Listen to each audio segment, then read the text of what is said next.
one of the greatest directors of all time. I've always been a fan of you, from the actor to the director. And I got to ask, because now you go back 40 years, you got your directorial debut with Grand Theft Auto. Right. What would you want to tell the Ron Howard today? What could you tell that director to help make a better film than he did then? Wow.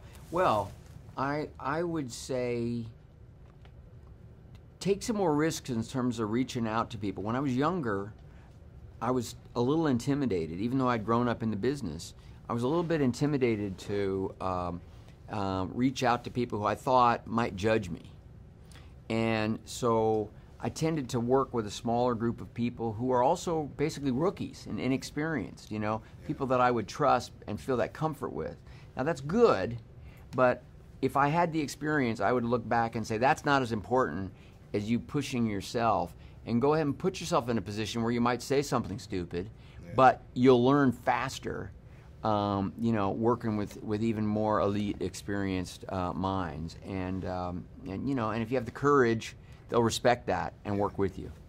I've seen like this commercial where you're doing like master classes and stuff online.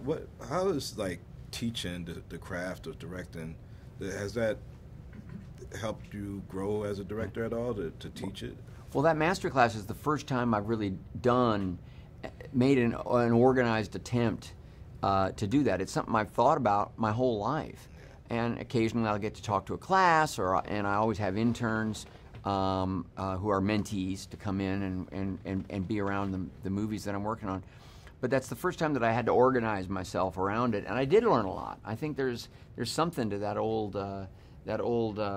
adage that, you know, if you the minute you begin to teach, you're going to learn more yourself, so it was interesting. But it's also one of these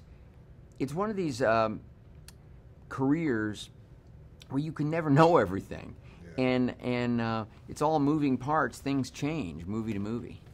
When Star Wars was created, nobody could have imagined that it would have this much life in it to keep going, this many episodes and years and deviations. But when you saw it, I mean, did you see like, oh, there's going to be a part 2, a part 3 for this, or anything?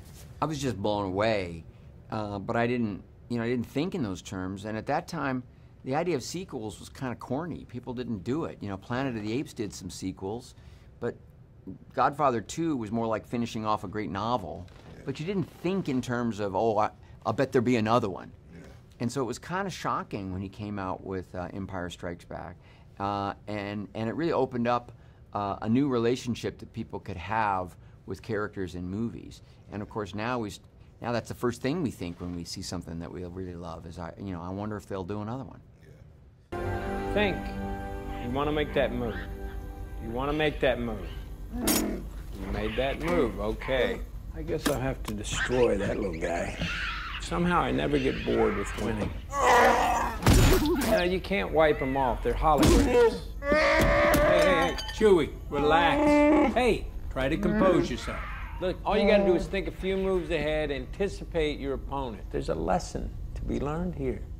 Having this story and having Donald Glover and all these great actors in it, how rewarding is this for you if all these other films you have under your belt to direct it? Really rewarding, because it's such a cool, dynamic young cast, and I feel like I've made friends with these people, and it stimulates me. And so, you know, as a guy who's been around, you know, it's exciting for me to be working with a generation of talent that I think has so much ahead of them, and in a way could inspire me. And I felt like I had something to offer them as well. So I thought there was a nice mutual give and take there that I really enjoyed. I had so much respect. Alden, such a hard worker, so dedicated, so intelligent. Donald, remarkable creative force. One thing I really like about Donald, and I relate it to a few other actors I've worked with, is that he's a great writer. And then when I found out he started off as a writer first, it made total sense to me. Tom Hanks is like that. Steve Martin's like that. Russell Crowe's like that. These are people who kind of think like writers, and then they can plug themselves into it, and I saw that with Donald. Great job, Ron. Cool. Thanks a lot.